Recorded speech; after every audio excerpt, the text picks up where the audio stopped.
আসসালামু আলাইকুম এভরিওয়ান। শুরু করছি আজ ধাপ গল্প। লেখিকা সাবিলা সাবি, পর্ব সংখ্যা 10। ফিওনা যথারীতি আজও ভার্সিটিতে এসেছে, কিন্তু আজকের দিনটা অন্যান্য দিনের মতো সাধারণ নয়। আজ তার জন্য একটি বিশেষ ট্রেনিংয়ের ব্যবস্থা করা হয়েছে, তলোয়ার চালানোর প্রশিক্ষণ, এর সাথে রিভলভার দিয়ে শুটিং ট্রেনিংও। প্রথমে তলোয়ার প্রশিক্ষণ শুরু হলো। প্রশিক্ষক ধাপে ধাপে ফিওনাকে শেখাচ্ছিল, কিন্তু অল্প সময়ের মধ্যে ফিওনা তার গতির জন্য প্রশিক্ষকের নজর কাড়ল। সে অন্যদের চেয়ে অনেক বেশি স্বাভাবিকভাবে তলোয়ার চালাচ্ছিল।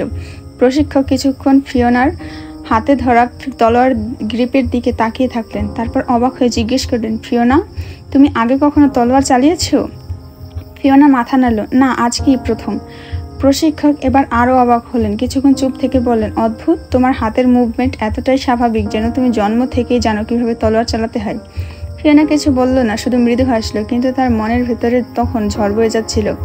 গত কয়েকদিনের স্বপ্নটা আবার তার মনে পড়ে গেল। এক অন্ধকার যুদ্ধক্ষেত্র, তার হাতে ধরা ছিল একটি উজ্জ্বল তলোয়ার, চারপাশে ছড়িয়েছিল রক্ত আর আগুন। স্বপ্ন? না না, স্বপ্ন না, হারিয়ে যাওয়া অতীতের ছায়া। শুটিং ট্রেনিং করতে গিয়ে প্রথমেই শটে লক্ষ্যভেদ করতে পারেনি ফিওনা, কিন্তু দ্বিতীয়বারে নিখুঁত টার্গেটে গুলি লাগিয়েছে। প্রশিক্ষক বিস্ময় লুকিয়ে রাখতে পারলেন না। তুমি খুব দ্রুত শিখছো ফিওনা, এই গতিতে চললে কয়েকদিনের মধ্যে তুমি পারফেক্ট হয়ে যাবে। ফিওনা প্রশিক্ষকের দিকে তাকিয়ে মৃদু হাসল, কিন্তু তার মন পড়েছিল অন্য কোথাও, সেই অদ্ভুত স্বপ্নের দৃশ্যগুলোতে। ট্রেনিং শেষ করে এসে ফিওনা ক্যান্টিনের এক কোণে বসে চুপচাপ খাবার খাচ্ছিল। ট্রেনিং আজ একটু কঠিন ছিল, তবে সে দ্রুত শিখে নিচ্ছে।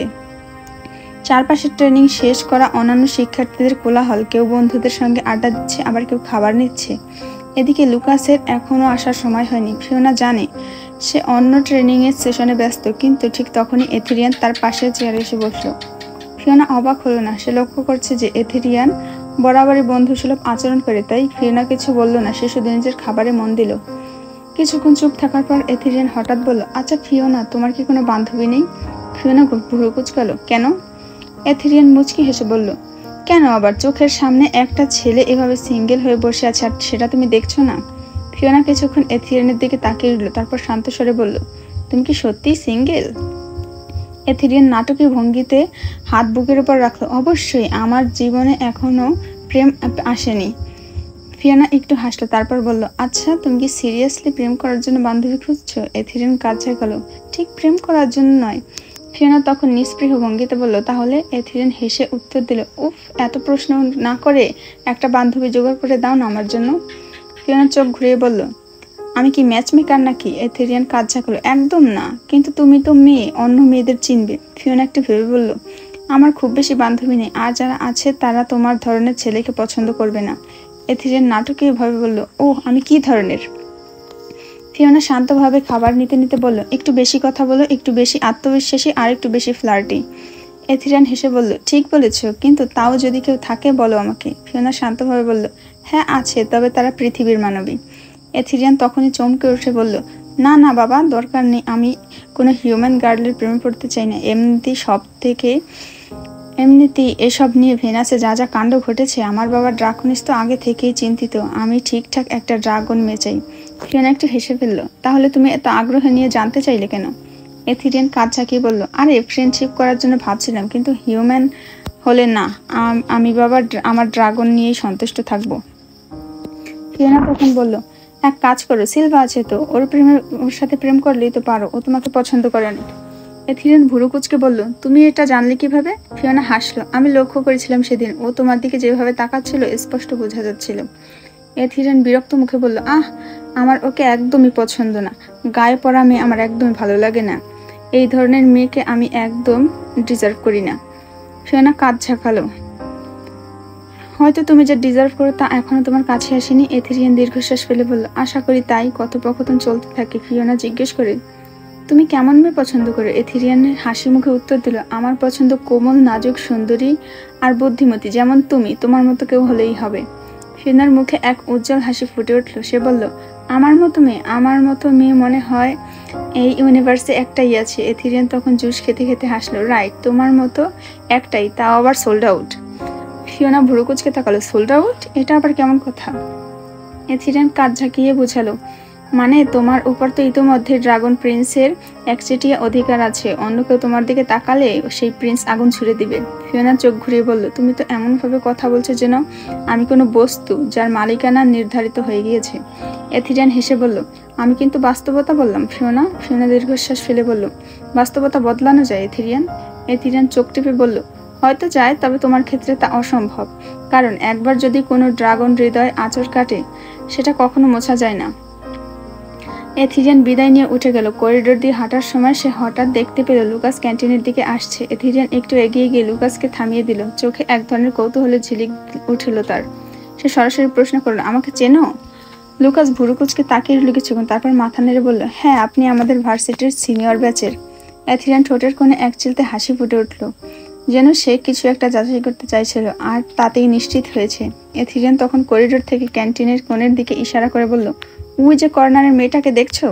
লুকাস এক নজর দেখে বলল, হ্যাঁ, ও ফিওনা।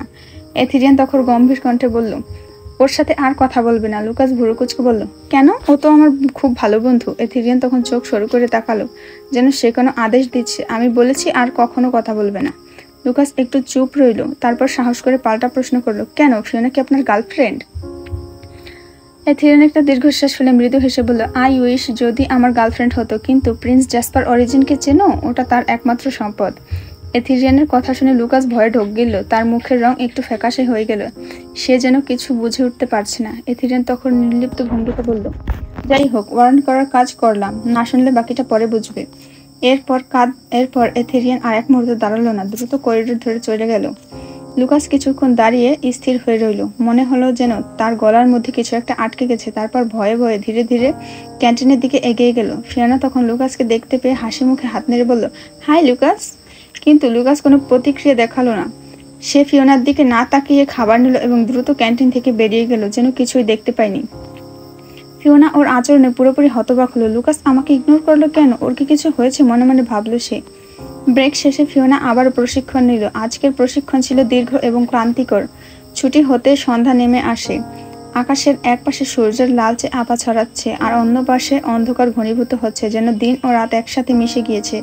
ফিওনা একা একা ভার্সিটি থেকে বেরিয়ে এলো। সে ভাবছিল দ্রুত বাসায় ফিরবে, কিন্তু তখনই এথিরিয়ান সামনে এসে গাড়ির দরজা খুলে বলল, এসো, তোমাকে বাড়িতে পৌঁছে দিই। এথিরিয়ানের গাড়ি একেবারে রাজকীয়। পুরো গাড়িটা পাথরের মতো শক্ত, কিন্তু তার গায়ে জলজল করা নকশা ছিল, যা শুধুমাত্র ড্রাগন রাজ পরিবারের জন্য তৈরি করা হয়। চাকার বদলে নিচে এক ধরনের ভাসমান শক্তি ছিল, যা মাটির স্পর্শ ছাড়াই চলতে পারবে মনে হচ্ছে। ফিওনা কোনো দ্বিধা না করে উঠে পড়ল, কিন্তু কিছু দূর যাওয়ার পর হঠাৎ গাড়ি ঝাঁকুনি দিয়ে থেমে গেল। ধুর, মনে হচ্ছে কিছু একটা সমস্যা হয়েছে, এথিরিয়ান বিরক্ত হয়ে বলল। ঠিক তখনই রাস্তায় প্রবল ঝড় শুরু হলো। ভেনাসের আবহাওয়া পৃথিবীর মতো সাধারণ নয়। এখানে এক মুহূর্ত আগেও আকাশ পরিষ্কার ছিল, আর এখন চারিদিকে ধুলো ও বাতাসে সবকিছু ঘোলাটে হয়ে গিয়েছে। চারপাশের আলোগুলো একে একে নিভে আসছে, যেন রাত আরো গভীর হচ্ছে। বুঝতে পারছি না এখানে হঠাৎ ঝড় হলো, অথচ সামনের রাস্তা দেখে একদম পরিষ্কার। ভেনাসের আবহাওয়া এতটা অদ্ভুত, কখনো রাত শেষ হয় না, আবার কখনো সূর্য দিনের মাঝখানে থমকে যায়। বৃষ্টি শুরু হলে কিছুক্ষণের মধ্যে উধাও হয়ে যায়, আবার কোনো কোনো জায়গা চিরকালের জন্য রোদ আলো আটকে থাকে। ফিওনা জানালার বাইরে তাকিয়ে দেখল, সত্যি পাশের রাস্তা পুরোপুরি ফ্রেশ, যেন ঝর্ণার কোনো অস্তিত্ব নেই। কিন্তু তারা যেখানে আছে সেখানে বাতাসের প্রচন্ড গতি গাড়িটিকে কাঁপিয়ে তুলছে। এথিরিয়ান একটা দীর্ঘশ্বাস ফেলে বলল, এভাবে বসে থাকলে চলবে না, আমাদের জঙ্গল দিয়ে বের হতে হবে। ফিওনার বুক ধক করে উঠল। জঙ্গল? সে ভেতরে ভেতরে একটু ভয় পেয়ে গেল, কিন্তু মুখে কিছু বলল না। সে জানে ভেনাসের জঙ্গল সাধারণ নয়, এখানে আলো আধারের খেলা চলে, সারাক্ষণ অদ্ভুত সব প্রাণীরা লুকিয়ে থাকে। ঠিক আছে, ধীর কণ্ঠে বলল ফিওনা, কিন্তু তার মনের মধ্যে একটা অজানা শঙ্কা ক্রমশ বাড়তে থাকলো। এথিরিয়ান আর ফিওনা গাড়ি থেকে নেমে দ্রুত জঙ্গলের ভেতরে হাঁটা শুরু করলো। চারপাশের ঘন গাছে ঢাকা, কোথাও কোথাও অদ্ভুত আলো আধারি খেলা, যেন এই জায়গাটা রাত আর দিনের মধ্যে কোনো পার্থক্য নেই। বাতাসে একটা কিছুর গন্ধ, কিছুটা ভেজা মাটির, আবার কিছুটা ঝড়ের পরে আসার অস্বস্তিকর শূন্যতার মতো। কিছু দূর যাওয়ার পরে হঠাৎ ঝোপের আড়াল থেকে কয়েকজন মুখোশধারী লোক ঝাঁপিয়ে পড়ল। তাদের মুখে কালো কাপড় বাঁধা, চোখের দৃষ্টি বিদ্বেষের ছাপ। তারা কিছু একটা ধুলো ছড়িয়ে দিল বাতাসে। এক মুহূর্তের মধ্যে এথিরিয়ান আর ফিওনার শরীরের একটা বিচিত্র অনুভূতি ছড়িয়ে পড়ল, যেন সমস্ত শক্তি কোথাও টেনে নেওয়া হচ্ছে। শরীরের ভেতরে এক চাপা অস্বস্তি, আর ড্রাগন রূপ নেওয়ার চেষ্টা করতে অনুভব করলো তারা পারছে না। ধুর, এটা একটা ড্রাক্সিলিয়াম ডাস্ট, এথিরিয়ান গর্জে উঠল, সাথে সাথে বুঝতে পারলো মুখোশধারী কারা। ফিওনা অবাক হয়ে তাকালো। ড্রাক্সিলিয়াম ডাস্ট, সেটা আবার কি? এথিরিয়ান দাঁত কিঞ্চিত কামড়ে বলল, এটা এক ভীষণ ন্যানো কেমিক্যাল যা আমাদের ড্রাগন রূপ নেওয়ার ক্ষমতা সাময়িকভাবে বন্ধ করে দেয়। আমাদের শরীরে প্রবেশ করলে এটা আমাদের শক্তিকে নিজ শরীরের ভিতরে আটকে রাখে, কিন্তু ব্যবহার করতে দেয় না। বিতাড়িত ড্রাগনরা সাধারণত এটা তৈরি করে। ফিওনা আতঙ্ক হয়ে চারিদিকে তাকালো। এর প্রভাব কতক্ষণ থাকে? কয়েক ঘন্টা। এথেরিয়ান চোখ চকচক করলো। আর এই সময়ের মধ্যে ওরা আমাদের শেষ করার চেষ্টা করবে। এদিকে মুখোশধারীরা ইতিমধ্যে তাদের দিকে ঝাঁপিয়ে পড়েছে। ঝনঝন শব্দে ধাতব অস্ত্রের ঝাঁকুনিতে অন্ধকার চিরে গেল। এথেরিয়ান দ্রুত সরে গিয়ে এক প্রকার আঘাত প্রতিরোধ করলো, কিন্তু তার স্বাভাবিক শক্তি নেই। এরা বিতাড়িত ড্রাগন। এথেরিয়ানের কণ্ঠে দৃঢ়তা। এরা নিজেদের দুর্বলতা ঢাকতে আমাদের মতো শক্তিশালী ড্রাগনদের আক্রমণ করে। ভেনাসে বিতাড়িত ড্রাগনরা ড্রাগন রূপ নিলেও কোনো ক্ষমতা ধরে রাখতে পারে না, তাই তারা মানব রূপে তলোয়ার নিয়ে লড়াই করে। কিন্তু আজকের মতো শক্তি হারিয়ে আমি ওদের সামনে অসহায় হয়ে থাকবো না। মুখোশধারীরা একসাথে ঘিরে ফেললো ওদের। এথিরিয়ান তলোয়ার চালিয়ে মুখোশ পরা একের পর এক লোকদের আক্রমণ করছিল, কিন্তু তার গতি কিছুটা ধীর হয়ে আসছিল। ফিওনা, এখান থেকে পালাও! এথিরিয়ান চেঁচিয়ে উঠল। সামনে একটা রাস্তা আছে, ওখানে দৌড়ে যাও। ফিওনা পিছু হটল, কিন্তু তার মনে হলো সে কি সত্যি এথিরিয়ানকে এই পরিস্থিতিতে ফেলে চলে যেতে পারবে। ফিওনা দ্রুত গাছের আড়ালে সরে গেল। তার বুক ধুকপুক করছে, কিন্তু মাথা ঠান্ডা রাখার চেষ্টা করলো। আজকের প্রশিক্ষণের পর সে তলোয়ার আর রিভলভারের সঙ্গে রেখেছিল শুধু বাসায় প্র্যাকটিস করার জন্য। তখন হয়তো গুরুত্ব দেয়নি, কিন্তু এখন সেটাই তার একমাত্র ভরসা। সে দ্রুত রিভলভারের চেম্বারে কয়েকটা বুলেট ভরতে থাকে। হাত একটু কাঁপছিল, কিন্তু দৃঢ় সংকল্প নিয়ে সেটা উপেক্ষা করলো। এদিকে এথিরিয়ান নিজের শক্তি ব্যবহার করতে পারছে না বলে রীতিমতো ব্যাক ফুটে চলে গেছে। শত্রুরা সংখ্যায় বেশি, প্রত্যেকের হাতে ধারালো তলোয়ার ঝকঝক করছে। তার পোশাকে কয়েক জায়গায় ইতিমধ্যে কাটা পড়েছে, রক্ত ধীরে ধীরে বেরিয়ে আসছে, কিন্তু সে দমে যায়নি। একজন মুখোশধারী তার তলোয়ার উঁচিয়ে বলল, তোর বাবা কিং ড্রাকনিস আমাদের বিতাড়িত করেছিল। কতদিন ধরে এই জঙ্গলে লুকিয়েছিলাম প্রতিশোধ নিতে। আজ সুযোগ পেয়েছি, এবার তোকে শেষ করব। এথিরিয়ান তাচ্ছিল্যের হাসি দিয়ে বলল, তোমাদের দুর্বলতা এখনো কমেনি, সুযোগ পেয়েও অত কথা বলছো। শত্রুর চোখে রাগ উঠল। সে পিছু এসে এথিরিয়ানের দিকে আঘাত করলো। এথিরিয়ান একপাশে সরে গেলেও পুরোপুরি এড়াতে পারল না। তার বাহুতে একটা গভীর কাটা পড়ল। ফিওনা এতক্ষণ আড়াল থেকে পুরো পরিস্থিতি পর্যবেক্ষণ করছিল। সে জানতো এথিরিয়ান হয়তো একা সামলাতে পারবে না। চোখ বন্ধ করে একবার নিজের প্রশিক্ষণের কথা ভাবলো। তারপর রিভলভার শক্ত করে ধরে গাছের আড়াল থেকে বেরিয়ে এলো। ফিওনা দৃঢ়ভাবে রিভলভারটা শক্ত করে শত্রুদের দিকে তাক করে বলল, আর একটা আঘাত এথিরিয়ানকে করে দেখো, গুলি করে সবার বুক ঝাঁঝরা করে দেব। তারা সবাই একসাথে উচ্চস্বরে হাসতে লাগলো, যেন ফিওনার কথা একেবারেই গুরুত্ব দিচ্ছে না। এথিরিয়ান উদ্বিগ্ন কণ্ঠে বলল, ফিওনা তুমি কি করছো? প্লিজ এখান থেকে চলে যাও। ফিওনা নড়ল না, তার চোখে ছিল অদম্য প্রতিজ্ঞা। ঠিক তখনই শত্রুদের মধ্যে একজন নিখুঁত লক্ষ্যে একটা ছুরি মারল। মুহূর্তে সেটি সোজা গিয়ে ফিওনার রিভলভারের গায়ে লাগলো। শক্ত আঘাতে রিভলভারটি ফিওনার হাত থেকে ছিটকে মাটিতে পড়ে গেল। ফিওনা হতবাক হয়ে নিজের খালি হাতের দিকে তাকালো, আর মুখোশধারীদের হাসির শব্দ যেন চারপাশের বাতাসে প্রতিধ্বনিত হলো। ফিওনা অবাক হয়ে গেল। রিভলভারটা তার হাত থেকে ছিটকে মাটিতে পড়ে গেল। কিছুটা দূরে গিয়ে পড়লো ঘাসের মধ্যে। শত্রুরা হাসতে লাগলো আরো জোরে। ছোট্ট মেয়েটা ভাবলো আমরা তাদের দেখে ভয় পাবো, একজন বিদ্রুপের সুরে বলল। এথিরিয়ান ফিওনার দিকে তাকিয়ে গম্ভীর গলায় বলল, আমি তোমাকে বলেছিলাম পালিয়ে যেতে, এখন কি করবে? ফিওনার মনে হলো এথিরিয়ানের চোখে এক ধরনের উদ্বেগ আছে, যদিও সে মুখে প্রকাশ করছে না। কিন্তু এখন পালিয়ে যাওয়া অসম্ভব। রিভলভার হাতছাড়া হয়ে গিয়েছে, আর এই দুর্ধর্ষ শত্রুদের সামনে সে একা দাঁড়িয়ে আছে। ফিওনার চোখ চকচক করলো। তার হাতের আস্তে আস্তে পেছনে গেল। সেখানে ব্যাগের সঙ্গে বাঁধা ছিল তার প্রশিক্ষণের তলোয়ার। শত্রুরা তখন ব্যস্ত ছিল নিজেদের জয় উল্লাস করতে। এথিরিয়ান মাটিতে এক হাঁটু গড়ে বসে যেন রক্তক্ষরণ আটকানোর চেষ্টা করছে। ফিওনা ধীরে ধীরে তার তলোয়ারটা বের করলো। ধাতব আওয়াজে বাতাস কেঁপে উঠল। তারপর শক্ত গলায় বলল, আমার হাত থেকে বন্দুক পড়ে গিয়েছে, তাতে কি? আমাকে এখনো ঠিকমতো চেনো না তোমরা। শত্রুরা এবার কিছুটা থমকে গেল। একজন অবাক হয়ে বলল, ও মেয়েটা তো কম সাহসী না। ফিওনার তলোয়ারটা সামনের দিকে তাক করে দাঁড়িয়ে রইল। তার চোখে আগুন জ্বলছে। ফিওনা বুঝতে পারলো পরিস্থিতি ক্রমেই খারাপের দিকে যাচ্ছে। ঠিক তখনই শত্রুর একজন পেছন থেকে তেড়ে এসে তার গলা পেঁচিয়ে ধরলো। শ্বাস বন্ধ হয়ে আসছিল, কিন্তু ফিওনা হার মানার মেয়ে না। সে মুহূর্তের মধ্যে নিজের ভারসাম্য ধরে রেখে এক পা পিছিয়ে আঘাত করলো লোকটার পায়ের পাতায়। লোকটা ব্যথায় কুকড়ে উঠতে ফিওনা তার শক্ত হাত থেকে নিজেকে ছিটকে বের করে আনলো। ছাড় পেয়ে ফিওনা এক মুহূর্ত সময় নষ্ট না করে এক নিখুঁত বাঁক নিয়ে তার হাতে থাকা তলোয়ারটি চালিয়ে দিল। শত্রুর দ্রুত সরে গিয়ে অল্পের জন্য বেঁচে গেল, কিন্তু ফিওনার চোখে মুখে যেন যুদ্ধের আগুন জ্বলছিল। তা দেখে বাকিরা সতর্ক হয়ে উঠল। এদিকে চারপাশ থেকে আরো কয়েকজন শত্রু তাদেরকে ঘিরে ফেলেছে। তারা ধীরে ধীরে তাকে গোল করে ঘুরছে, যেন শিকারকে এবার কোণঠাসা করে ফেলতে চায়। ফিওনা মাঝখানে একা দাঁড়িয়ে, হাতে শক্ত করে ধরা তলোয়ার, চোখে ভয় নেই বরং একরকম হিংস্র আত্মবিশ্বাস। অন্যদিকে এথিরিয়ানও একসঙ্গে কয়েকজনের হাতে মার খাচ্ছে। সে এখন ড্রাগনের রূপ নিতে পারছে না। শত্রুরাও জানে সে দুর্বল, তাই দল বেঁধে হামলা চালাচ্ছে। এথিরিয়ান নিজেকে রক্ষা করতে পারছে, কিন্তু স্পষ্টতই সে আহত হচ্ছে। ফিওনা দেখে এভাবে চলতে থাকলে তারা দুজনে হেরে যাবে। কিছু একটা করতে হবে, বরং এখনই।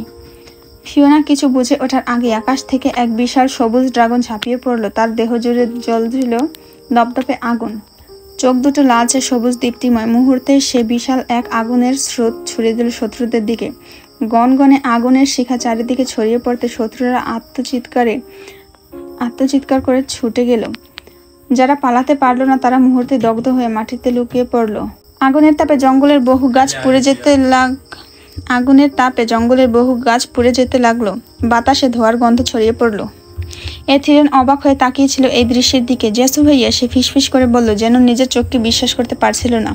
তারপর মুহূর্তে বিশাল ড্রাগন রূপী জ্যাসপার এক লাফে ফিওনার দিকে ঝাঁপিয়ে এলো।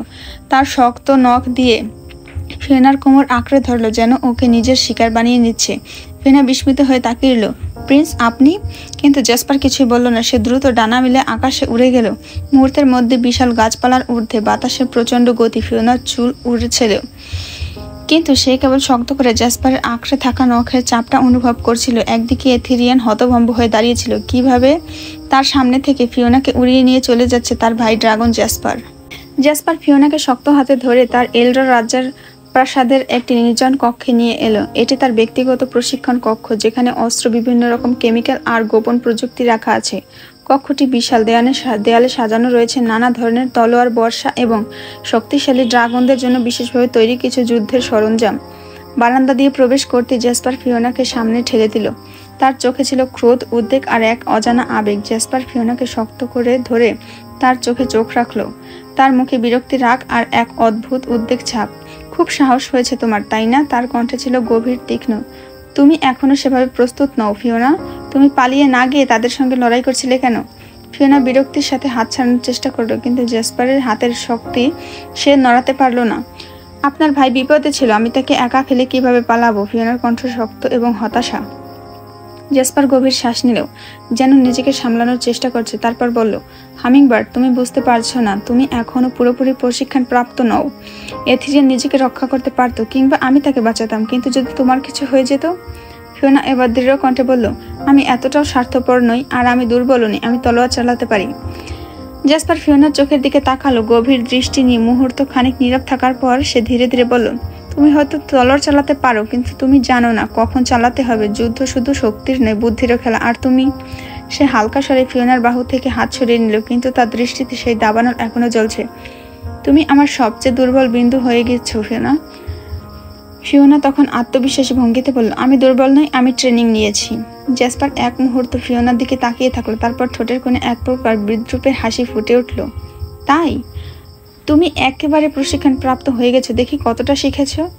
এটা বলে সে এক লম্বা পদক্ষেপে নিজের বিশেষ আলমারির সামনে গেল। ভারী কাঠের দরজা খুলতেই ভেতর থেকে উজ্জ্বল রূপালী আভা বেরিয়ে আসলো। আলমারির ভেতরে সাজানো ছিল বিভিন্ন ধরনের অস্ত্র, কিন্তু জ্যাসপার একটাও চোখে পড়তে দিল না। শুধু দুটি তলোয়ার তুলে নিল, একটি নিজের জন্য আরেকটি ফিওনার হাতে দিল। ফিওনা অবাক হয়ে তার হাতের তলোয়ারটির দিকে তাকালো। নিখুঁত কারুকাজ করা, প্রায় তার হাতের দৈর্ঘ্যের সমান ভারী অস্ত্র। সে একটু ইতস্তত করলেও জ্যাসপার এক ধাপ সামনে এসে তার হাতে তলোয়ারটা শক্ত করে চেপে ধরল। আমাকে হারিয়ে দেখাও পারলে, গভীর কণ্ঠে বলল জ্যাসপার, চোখে একরকম চ্যালেঞ্জের ঝলক। ফিওনার গলা শুকিয়ে গেলেও সে নিজের সংকল্প ধরে রাখল। সে সত্যিই প্রস্তুত, নাকি জ্যাসপার তাকে কেবল পরীক্ষা নিচ্ছে? ফিওনা তলোয়ারটা হাতে নিতেই চমকে উঠল। জ্যাসপার তলোয়ার সাধারণ তলোয়ারের মতো নয়, এটা ভারী, তীক্ষ্ণ আর পুরোপুরি ভারসাম্যপূর্ণ। সে তলোয়ার ধরতেই তার ওজন অনুভব করলো, বুঝতে পারলো এটা নিয়ন্ত্রণ করা সহজ হবে না। জ্যাসপার ঠোঁটের কোণে এক চিলতে হাসি টেনে বলল, তোমার তো অনেক আত্মবিশ্বাস, তাই না? তাহলে আমাকে হারিয়ে দেখাও, যদি পারো তাহলে মেনে নেব তুমি সত্যিই যুদ্ধের জন্য প্রস্তুত। ফিওনা গভীর শ্বাস নিল, তার দৃষ্টিতে অটল সংকল্প। সে পা শক্ত করে মাটিতে গেঁথে ধরল, তরোয়ালটা সোজা করে জ্যাসপারের দিকে তাকালো। ঠিক আছে, সে বলল, দেখাচ্ছি আমি কতটা শিখেছি। জ্যাসপার এক মুহূর্তে তার তরোয়াল তুলল এবং কোনো হালকা আঘাত নয়, বরং সে সত্যি একটি ভারী আক্রমণ করলো, যেন ফিওনার দক্ষতা পরীক্ষা করা তার উদ্দেশ্য। ফিওনা দ্রুত সরে গেল, তলোয়ার দিয়ে প্রতিঘাত করার চেষ্টা করলো, কিন্তু তলোয়ারের সংঘর্ষে কিছুটা পেছনে সরে গেল। বেশ ভালো, জ্যাসপার বলল, কিন্তু এটা যথেষ্ট নয়। তারপর সে আরো দ্রুত গতিতে আক্রমণ শুরু করলো, প্রতিবারই ফিওনাকে আঘাত প্রতিহত করতে বাধ্য করলো। ফিওনা জানতো এটা শুধু পরীক্ষা নয়, জ্যাসপার সত্যিই তাকে কিছু শেখাতে চাইছে। তুমি কেবল আঘাত প্রতিহত করছো, ফিওনা আক্রমণ করো। ফিওনার চোখ জ্বলে উঠল, সে একটা ফাঁক দেখে দ্রুত সামনে এসে আঘাত হানলো, কিন্তু জ্যাসপার অনায়াসে সেটা ঠেকিয়ে দিল। তার গতি, তার প্রতিক্রিয়া সবকিছু এতটাই নিখুঁত যে ফিওনা বুঝতে পারলো জ্যাসপারকে হারানো সহজ নয়। কিন্তু সে হার মানতে চায় না। আমি আপনাকে হারিয়ে দেব, ফিওনা দৃঢ় কণ্ঠে বলল। তারপর তলোয়ার শক্ত করে তুলে ধরে নতুন কৌশল নিয়ে আক্রমণের জন্য প্রস্তুত হলো। জ্যাসপার হাসলো। All the best, hummingbird. ফিওনার দ্বিতীয় আঘাত হানলো, কিন্তু জ্যাসপার অবলীলায় সেটিও ঠেকিয়ে দিল। তাদের অস্ত্রের সংঘর্ষের ধাতব শব্দ আবার প্রতিধ্বনিত হলো প্রশিক্ষণ কক্ষে। জ্যাসপার একের পর এক নিখুঁত আক্রমণে ফিওনাকে প্রতিরোধে বাধ্য করলো পুনরায়।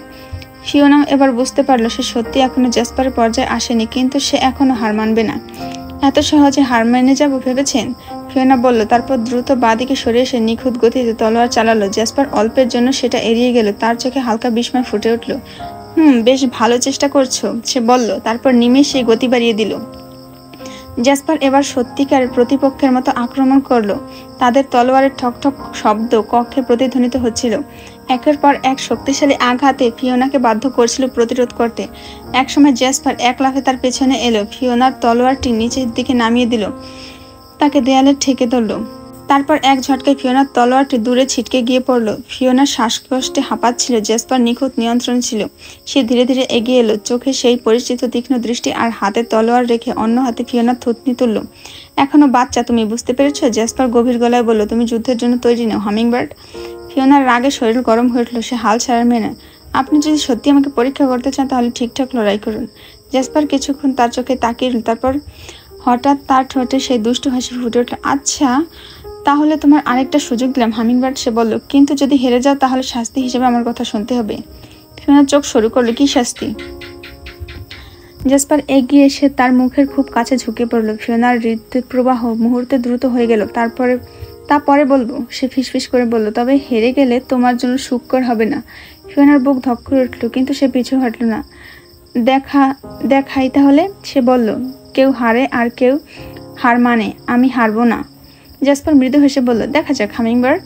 ফিওনা নিঃশ্বাস ফেললো, তলোয়ারটা শক্ত করে ধরে রাখলো, কিন্তু তার হাতের মৃদু কম্পন লুকানো যাচ্ছিল না। জ্যাসপার তখন এগিয়ে এসে গভীর দৃষ্টিতে ফিওনার চোখের দিকে তাকালো। তার কণ্ঠ ছিল কঠিন, অথচ এক ধরনের অদ্ভুত মগ্নতাতে মিশেছিল। তুমি জানো তুমি কেন বারবার আমার কাছে হেরে যাও? সে ধীর স্বরে বলল, যেন প্রতিটি শব্দের ওজন বোঝাতে চাইছে। কারণ তুমি আমার কাছে আসলেই দুর্বল হয়ে যাও। ফিওনা কিছু বলতে গিয়েও থেমে গেল। সে নিজেই জানতো কথাটা সত্য। জ্যাসপারের সামনে দাঁড়ালে তার আত্মবিশ্বাস টলে যায়, চিন্তাগুলো জট পাকিয়ে যায়। জ্যাসপার তলোয়ারটা সামান্য উপরে তুলল, তীক্ষ্ণ ধাতব ঝলক আলো খেললো আলোয়। আর তোমার এই দুর্বলতার কারণ হচ্ছে তোমার পরাজয়, সে কঠিন কণ্ঠে বলল। মনে রাখবে, তলোয়ার চালানোর সময় তোমার লক্ষ্য স্থির থাকবে।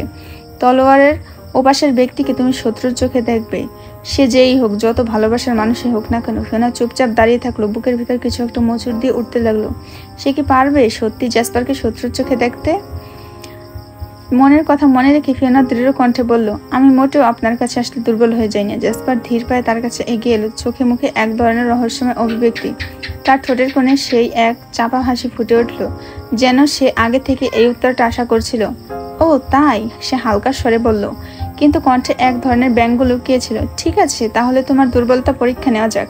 ফিওনার হৃদস্পন্দন দ্রুত হয়ে উঠল, তার আঙুলগুলো এর সাথে কুঁচকে গেল। সে নিজের অজান্তেই শক্ত করে মুঠ গেঁথে ফেলল। কি পরীক্ষা? অবশেষে ফিওনা বলল, কিন্তু কণ্ঠে আত্মবিশ্বাস থাকলেও কোথাও যেন এক ধরনের অস্থিরতা লুকিয়েছিল। জ্যাসপার কোনো উত্তর দিল না, শুধু তার চোখ দুটো গভীর গাঢ় স্বর্ণাভ আভা ঝলসে উঠল। জ্যাসপার ফিওনার হাত ধরে দৃঢ় পদক্ষেপে পাশের আরেকটি কক্ষে নিয়ে গেল। এটি ছিল জ্যাসপারের একান্ত ব্যক্তিগত গোসলখানা। যেখানে রাজকীয় বাথটব জল ভরা অবস্থায় অপেক্ষা করছিল। আলো কম ছিল, সামান্য মোমবাতির আলো জলের ওপর প্রতিফলিত হচ্ছিল। দেয়ালে আলো ছায়া খেলা করছিল রহস্যময় ছন্দে। ফিওনা কিছুটা দ্বিধায় পড়ল। আপনি আমাকে এখানে কেন এনেছেন? জ্যাসপার ফিওনাকে সামনে দাঁড় করে শান্ত অথচ দৃঢ় কণ্ঠে বলল, আমি এখন যা করব তুমি একদম চোখ দিয়ে দেখবে, এক নজরে পলকহীন ভাবে তোমার দৃষ্টি আমার উপর রাখতে হবে হামিংবার্ড। সে ধীরে ধীরে নিজের শার্টের বোতাম খুলতে লাগলো। একেবারে ফিওনার বুকের ভেতর উত্তেজনা ধকধক করছিল, কিন্তু সে মুখ শক্ত করে থাকলো। আর যদি এক ফোঁটা চোখ সরিয়ে নাও আমি বলার আগে, তাহলে তুমি হেরে যাবে। জ্যাসপার আরো এগিয়ে এসে বলল। তার স্বাভাবিক তীক্ষ্ণ দৃষ্টিতে কিছুটা রহস্য লুকিয়েছিল। ফিওনার শ্বাস দ্রুত হয়ে গেল, কিন্তু সে চোখ সরাল না। গভীর নীরবতার সময় ধীর গতিতে বয়ে চলল। ফিওনা দাঁড়িয়ে আছে স্থির হয়ে, কিন্তু বুকের ভেতর যেন ঝড় বয়ে যাচ্ছে। জ্যাসপার ধীরে ধীরে নিজের শার্ট খুলল। মসৃণ ত্বকে জলকানা ঝিলমিল করছিল। তার শক্তপোক্ত গঠন, গ্রিন অলিভ চোখ, সব মিলে এমন এক দৃশ্য যা ফিওনাকে অস্বস্তিতে ফেলে দিচ্ছে। জ্যাসপার নির্বিকার ভঙ্গিতে বাথটবে বসে পড়ল। পা দুটো সামনে টান টান করে দিল। বাথটবের চারপাশে থাকা সাদা ফিনফিনে পর্দাগুলো বাতাসে দুলছিল। মাঝে মধ্যে আলো ছায়ার খেলা ফিওনার চোখে ধাঁধা লাগিয়ে দিচ্ছিল। ফিওনা শক্ত হয়ে দাঁড়িয়ে থাকলো, কিন্তু ভেতরে ভেতরে অনুভূতির ঢেউ আশ্রে পড়ছিল। একটা অদ্ভুত লজ্জা, অস্বস্তি, একসাথে সবকিছু মিলে এক অজানা উত্তেজনার স্রোত বইয়ে দিয়েছিল শরীরে। চোখ সরিয়ে নিতে ইচ্ছা করছিল, কিন্তু সেটাই তো হবে তার হার। জ্যাসপার জল ছিটিয়ে হাত চালালো, তারপর ঠান্ডা কণ্ঠে বলল, তুমি কি এখনো চোখ সরাবে না হামিংবার্ড? ফিওনার গলা শুকিয়ে গেল, কিন্তু সে মাথা উঁচু করে তাকিয়ে রইল। এবার হার মানবে না। জ্যাসপার শান্ত ভঙ্গিতে নিজের শরীরে বডি ওয়াশ মাখতে লাগলো। তার হাত ধীরে ধীরে গড়িয়ে চলল গলা থেকে বুক, তারপর পেটের দিকে। তার প্রতিটি নড়াচড়া যেন খুব স্বাভাবিক, অথচ এতটাই আত্মবিশ্বাসী যে ফিওনার নিঃশ্বাস আটকে আসছিল। ফিনফিনে সাদা পর্দাগুলো বাতাসে দোল খাচ্ছিল। গরম পানির হালকা ভাপ চারিদিকে ছড়িয়ে পড়ছিল। জ্যাসপার এবার হ্যান্ড শাওয়ার হাতে নিয়ে নিজের গায়ে পানি ঢালতে লাগলো। আর ফিওনা দেখতে পেল পানির ধারা বেয়ে নিচে নেমে যাচ্ছে তার পেশিবহুল শরীর থেকে। ফিওনার ঠোঁট চেপে ধরে শক্ত হয়ে দাঁড়িয়ে থাকলো। তার ভেতরের জন্য ঝড় বইছে, কিন্তু মুখে কোনোভাবে সেটা প্রকাশ হতে দিচ্ছে না। সে দু হাত দিয়ে নিজের স্কার্ট আঁকড়ে ধরলো। আঙুলগুলো শক্ত কাপড়ে শক্ত হয়ে বসে গেল, কিন্তু তার চোখ এক মুহূর্তের জন্য দৃষ্টি সরাল না জ্যাসপার থেকে। জ্যাসপার তখন চোখের কোণে তাকে একটি চাপা হাসতে চাইলেও ঠোঁটের কোণে সামান্য বাঁক খেলো। তারপর গভীর গলায় বলল, তুমি সত্যি হার মানবে না, তাই তো? ফিওনা কেবল এক মুহূর্ত শ্বাস নিল, কিন্তু কোনো উত্তর দিল না। এখনো স্থির হয়ে দাঁড়িয়ে, চোখ সরানোর কোনো ইচ্ছে নেই তার। জ্যাসপার তখন বাথটব থেকে উঠে এলো। টাওয়াল দিয়ে মাথার ভেজা চুল মুছতে মুছতে ফিওনার দিকে এক ঝলক তাকালো। তার ঠোঁটের কোণে সেই চিরচেনা দুষ্টু হাসি। তারপর হঠাৎ করে হাত বাড়িয়ে প্যান্টের বেল্ট বকলেস খুলতে গেলে, স্টপ ইট! ফিওনা গলা কাঁপছিল, কিন্তু তবুও সে জোর দিয়ে বলল। সঙ্গে সঙ্গে সে ঘুরে দাঁড়ালো, যেন আর কিছুই দেখতে না হয়। কিন্তু তার কানের পাশে দিয়ে জ্যাসপারের চাপা হাসির শব্দ ভেসে এলো। সে স্পষ্ট অনুভব করলো জ্যাসপার তার দিকে তাকিয়ে তাচ্ছিল্যের দৃষ্টিতে তাকিয়ে আছে, যেন সে এটা করবে জানতো। তাহলে শেষমেশ হেরে গেলে হামিংবার্ড? জ্যাসপার ধীর স্বরে বলল, কণ্ঠে একরকম বিজয়ের সুর। ফিওনা কিছু বলল না, শুধু চোখ বন্ধ করে নিঃশ্বাস নিল। তার সমস্ত শরীরে উত্তাপ লাগছিল, যেন একরকম অদৃশ্য আগুনে পড়ছে। জ্যাসপার তখন একদম কাছে এসে ফিসফিস করে বলল, পরীক্ষা এখানেই শেষ, কিন্তু মনে রেখো তোমার দুর্বলতা এখানেই। ফিওনা এবার মুখ তুলে তাকালো। তার চোখে ছিল একরাশ রাগ আর জেদের ছাপ। জ্যাসপার এক ঝটকায় ফিওনাকে দেয়ালের সাথে চেপে ধরলো। ফিওনার নিঃশ্বাস ভারী হয়ে আসলো, যেন বুকটা আটকে গিয়েছে। জ্যাসপার তার মুখ নামিয়ে আনলো ফিওনার কানের কাছে, গরম শ্বাস ফেলল। তারপর ধীরে ধীরে তার ঠোঁট গলার কাছে নিয়ে এলো, একদম ছুঁয়ে ফেলার মতো, কিন্তু ছুঁলো না। ফিওনার শরীর কেঁপে উঠলো, শ্বাস আটকে আসছিল। সে বাধ্য হয়ে চোখ বন্ধ করলো এক মুহূর্তের জন্য, কিন্তু সাথে সাথে সে নিজেকে সামলে নিল। আবার চোখ খুলল। জ্যাসপার এবার তার ঠোঁট নামিয়ে আনলো আরো নিচে। ফিওনার ঘাড়ের কাছে এসে ছুঁই ছুঁই করতে লাগলো, যেন সে ইচ্ছে করে তাকে অস্থির করে তুলছে। ফিওনা শক্ত হয়ে দাঁড়িয়ে রইল, কিন্তু মনে হচ্ছিল তার সমস্ত স্নায়ু একসাথে জেগে উঠেছে। জ্যাসপার একটু হেসে ফিসফিস করে বলল, তুমি তো বলেছিলে তুমি দুর্বল না হামিংবার্ড, তাহলে এখন নিঃশ্বাস নিতে এত কষ্ট হচ্ছে কেন? জ্যাসপার তার ঠোঁট ফিওনার কানের কাছে এনে ফিসফিস করে বলল, তুমি হেরে গেছো হামিংবার্ড, এবার আমি যা বলবো তাই করতে হবে। ফিওনার কণ্ঠ স্বাভাবিক রাখার চেষ্টা করলো, যদিও তার বুক ধকধক করছিল। কি করতে হবে আমাকে? তার কণ্ঠস্বরে শক্তি ছিল, কিন্তু জ্যাসপার তার ভেতরে অস্থিরতা টের পাচ্ছিল। জ্যাসপার হালকা হাসলো, যেন সে পুরো পরিস্থিতি উপভোগ করছে। তার চোখে শিকারীর মতো এক দৃষ্টি খেলা করছে, আর ফিওনার মনে হলো সে জ্যাসপারের এই খেলায় পা দিয়ে ফেলেছে। ফিওনা ধাক্কা মেরে জ্যাসপারকে সরিয়ে দিল, চোখে কঠোর দৃষ্টি নিয়ে বলল, কি করতে হবে আমাকে সেটা বলুন, শর্ত অনুযায়ী সেটা করব। জ্যাসপার এক পাশে দাঁড়িয়ে গেল। ঝোলানো তোয়ালেটা সামান্য ঠিক করে তারপর একদম নির্লিপ্ত কণ্ঠে বলল, আমি তো অন্য কিছু বলবো, কিন্তু আপাতত তুমি আমার জন্য একটা সুমাত্রা ডার্ক রোস্ট কফি বানিয়ে দাও। তোমার হাতের সেই কফি অনেকদিন খাইনি। মাউন্টেন গ্লাস হাউসে থাকতে প্রতিদিন খেতাম। I miss this test. Fiona বিরক্ত হয়ে এক পা পিছনে সরে গেল, তার কণ্ঠে স্পষ্ট অস্বস্তি। আমি এখন কফি বানাবো? তাছাড়া আপনার প্রাসাদের কেউ জানে না আমি এখানে আছি, যদি দেখে ফেলে? জ্যাসপার ঠোঁটের কোণে হালকা হাসি ফুটিয়ে বলল, সে তোমার চিন্তা করার বিষয় না। হামিংবার্ড ড্রাকনিস প্রাসাদে নেই, আর বাকিরা দেখলে কোনো সমস্যা নেই, কারণ তারা আমার বিষয়ে একদম নাক গলানোর সাহস করবে না। ফিওনা এক মুহূর্ত জ্যাসপার দিকে তাকিয়ে রইল, তারপর ধীর কণ্ঠে বলল, ঠিক আছে, কিচেন কোথায়? জ্যাসপার ততোধিক স্বাভাবিকভাবে বলল, আমার পেছনে পেছনে আসো। সে সামনে এগিয়ে চলল। ফিওনা বাধ্য হয়ে অনুসরণ করল। রং বেরঙের দামি হীরা আর পাথরের তৈরি সিঁড়ি বেয়ে নামতে নামতে ফিওনার মনে হচ্ছিল যেন সে কোনো স্বপ্নের রাজ্যে পা ফেলেছে। চারপাশের দেওয়ালে খোদাই করা সূক্ষ্ম নকশা, ঝাড়বাতির স্বচ্ছ আলোয় চিকচিক করা সোনার কারুকাজ, সবকিছু যেন রাজকীয়তার এক অনন্য উদাহরণ। তারা এক বিশাল ড্রয়িং রুমের হলে পৌঁছালো, যেখানে মার্বেলের মেঝেতে প্রতিফলিত হচ্ছিল বিশাল সব ঝাড়বাতির আলো। তার পাশেই ছিল কিচেন, যা এক কথায় অসাধারণ। দেয়ালগুলো জ্বলজ্বল করছে পান্না আর হীরার তৈরি। উপরে কাচের ছাদ, যেখানে থেকে ভেনাসের আকাশ স্পষ্ট দেখা যাচ্ছিল। ফিওনা বিস্মিত হয়ে তাকিয়ে থাকলো। তার মনে হলো এটা কি সত্যি একটা রান্নাঘর নাকি কোনো জাদুর প্রাসাদের অংশ। সে চাপা স্বরে বলল, সত্যি রূপকথার চেয়ে কম না এই ভেনাসের এক একটা রাজ্য। জ্যাসপার তার পাশ দিয়ে হেঁটে গেল। এক মুহূর্ত ফিওনার দিকে তাকিয়ে মৃদু হাসলো, তারপর বলল, তোমার কফি বানানোর জন্য যা যা দরকার সব ওখানে আছে। এবার দেখা যাক আমার আসলেই তোমার কফির স্বাদ মিস করাটা সার্থক হবে কিনা। ফিওনা তখন অসহায় ভঙ্গিতে বলল, আমি তো এই কফির রেসিপি জানি না, তাছাড়া আগে বানিয়ে থাকলে আমার মনে নেই। জ্যাসপার তখন সব উপকরণগুলো গুছিয়ে রাখলো ফিওনার সামনে আর রেসিপি বলে দিল খুব সুন্দর করে গুছিয়ে। ফিওনা মন দিয়ে শুনলো, তারপর সে কাজে লেগে যায়। ফিওনা হাতের কাজ চালিয়ে যাচ্ছিল। তার চুল আগে থেকে অনেকটা বড়, তাই বারবার চুল তার চোখ মুখে আছড়ে পড়ছিল, যা তাকে বিরক্ত করছিল। সে বিরক্ত সুরে চুল সরানোর চেষ্টা করছিল। তখনই হঠাৎ জ্যাসপার পেছন থেকে এসে তার চুল দুহাতে শক্ত করে বাঁধতে লাগলো। ফিওনা একটু কেঁপে উঠল, তার শ্বাস যেন মুহূর্তের জন্য আটকে গেল। জ্যাসপার স্পর্শের উষ্ণতা সে অনুভব করছিল নিজের ঘাড়ে। জ্যাসপার ধীর স্বাভাবিক কণ্ঠে বলল, তোমার চুল আগে থেকে অনেক বেশি বড় হয়ে গেছে। তারপর কানের সামনে ঝুঁকে এসে একটু মৃদু স্বরে বলল, আর তোমার গায়ের রং যেন আরো বেশি উজ্জ্বল করছে। ফিওনা অনুভব করলো তার হৃদস্পন্দন একটু দ্রুত হচ্ছে, কিন্তু সে নিজেকে সামলে নিল। জ্যাসপার এবার তার চুল গুছিয়ে বেঁধে দিল, তারপর ধীর গতিতে ফিওনাকে নিজের দিকে ঘুরিয়ে আনলো। তার চোখ গভীরভাবে ফিওনার মুখের দিকে নিবদ্ধ হলো। চোখের মণিটাও যেন আরো ডার্ক ব্রাউন হয়েছে। জ্যাসপার ফিসফিস করে বলল, আর ঠোঁট জোড়া তো। ফিওনার সঙ্গে সঙ্গে তার কথার মাঝে হাত তুলল, কঠোর কণ্ঠে বলল, ভুলেও না। জ্যাসপার এক মুহূর্ত থমকে গেল, তারপর ঠোঁটের কোণে এক অদ্ভুত হাসি ফুটিয়ে তুলল। ফিওনার দৃঢ়তা যেন তাকে আরো বেশি আনন্দ দিচ্ছিল। ফিওনা চুপচাপ কফিটা বানিয়ে জ্যাসপার দিকে বাড়িয়ে দিল। জ্যাসপার নির্লিপ্ত ভঙ্গিতে কাঁপা কাঁপা হাতে এক চুমুক দিল। পরক্ষণেই তার চোখ মুখ কুঁচকে গেল। স্বাদ যেন প্রত্যাশার একদম বিপরীত। কফিটা স্পষ্টতই খারাপ হয়েছে, কিন্তু জ্যাসপার কিছু না বলে ধীর গতিতে সেটি পান করতে লাগলো। যদিও তার মুখের অভিব্যক্তি বলে দিচ্ছিল এই কফি তার স্বাভাবিক ধৈর্যের পরীক্ষা নিচ্ছে। ফিওনা এক মুহূর্তে তাকিয়ে থাকলো, তারপর বুঝতে পারলো সে হয়তো ভুল উপকরণ দিয়ে ফেলেছে, কিংবা পরিমাণ ঠিক ছিল না। আপনি কি রেসিপি ঠিকঠাক বলেছিলেন? ফিওনা সন্দেহের সুরে জিজ্ঞেস করলো। জ্যাসপার কফির কাপটা নামিয়ে রেখে এক ভুরু উঁচু করে বলল, আমার মুখ দেখে বোঝা যাচ্ছে না? ফিওনা একটু অপ্রস্তুত হলো, কিন্তু মুখ শক্ত রেখেই বলল, তাহলে এতক্ষণ চুপচাপ করে খাচ্ছেন কেন? বললেই তো পারতেন যে খারাপ হয়েছে। জ্যাসপার হাসলো, তোমার হাতের কফি তো অনেকদিন পর খেলাম, তাই ভাবলাম একটু ভিন্ন স্বাদ হলেও সহ্য করে নিই। ফিওনা বিরক্ত মুখে বলল, তাহলে আরেকটা বানাবো? জ্যাসপার চিন্তিত ভঙ্গিতে বলল, না না, তার চেয়ে বরং আমার জীবন রক্ষার জন্য একটু পানি এনে দাও। ফিওনা এবার সত্যি রেগে গেল, আপনার প্রাসাদে কি পানি নেই? জ্যাসপার মৃদু হাসলো, আছে তো, কিন্তু তোমার হাত থেকে পানি খেলে বুঝতে পারবো যে তুমি কফির মতো ওটাও আলাদা টেস্টে বানিয়ে ফেলেছো কিনা। ফিওনা তখন জ্যাসপার উপর চেঁচাতে গিয়ে নিজেকে সামলে নিল। এই ড্রাগন প্রিন্সটা ইচ্ছে করে তাকে বিরক্ত করছে। ফিওনা তখন প্রসঙ্গ পাল্টে বলল, আচ্ছা এথেরিয়ান কোথায়? ওকে তো একা জঙ্গলে রেখে চলে এলেন কেন?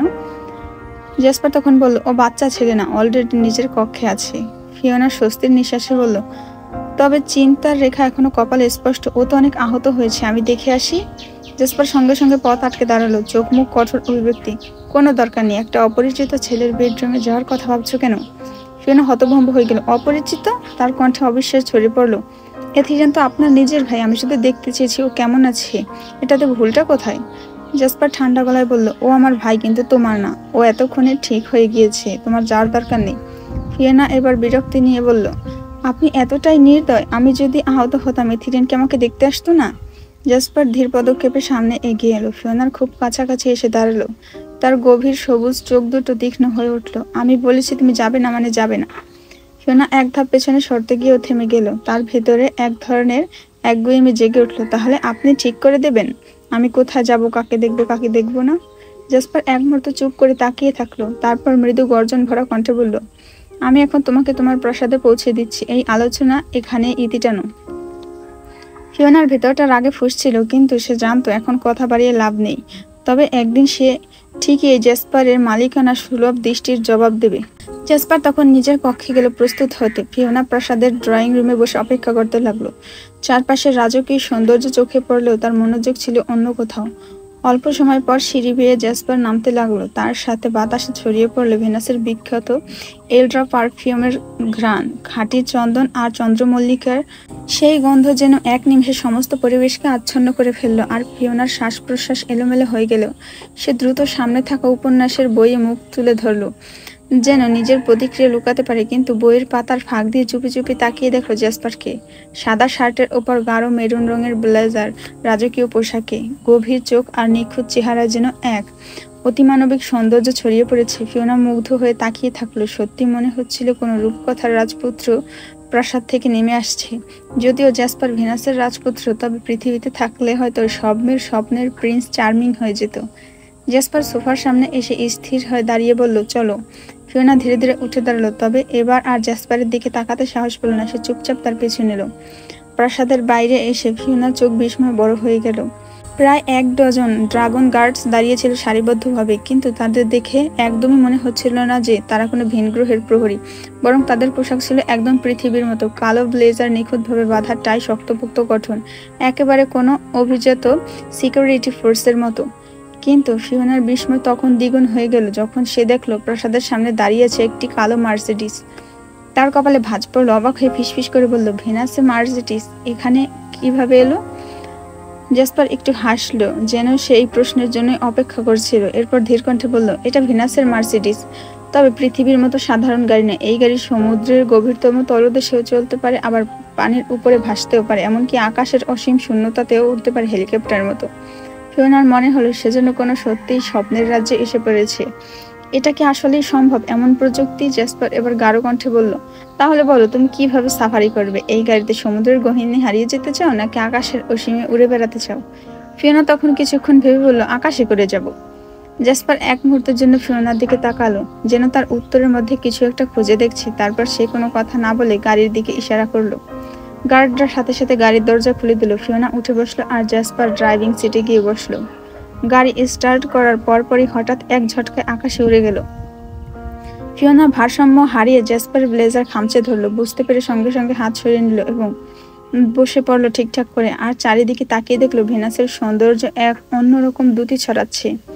উপর থেকে পুরো রাজ্যটা যেন এক রূপকথার স্বপ্নরাজ্য মনে হচ্ছে। রঙিন অগ্নিপিণ্ডের মতো পাহাড়, ঘন সবুজ গহীন অরণ্য, আর আকাশ জুড়ে লালচে সোনালি আভা। ড্রাগন রূপেও যে এত স্থিরভাবে এই সৌন্দর্য দেখা যায় না। কিন্তু এখন সে একেবারে স্বচ্ছভাবে দেখতে পাচ্ছে। ফিওনা আপন মনে এক অদ্ভুত আনন্দ নিয়ে চারপাশ দেখতে লাগলো। জেসপার এক পলক ফিওনার দিকে তাকিয়ে জিজ্ঞেস করলো, are you feeling happy? Fiona হালকা মাথা নেড়ে সম্মতি জানালো। জেসপার তখন বাঁ হাত বাড়িয়ে ফিওনার ডান হাতের আঙুলের ফাঁকে নিজের আঙুল ঢুকিয়ে দিল। ফিওনা বিস্ময়ে তাকিয়ে রইল তার দিকে। জেসপার মৃদু হাসলো। If you stay with me I will always keep your happy hummingbird. ফিওনার মনে অদ্ভুত এক অনুভূতি ছড়িয়ে পড়লো, কিন্তু আশ্চর্যের বিষয় এবার সে চাইলেও জেসপারের হাত নিজের হাতটা থেকে ছড়িয়ে নিতে পারল না।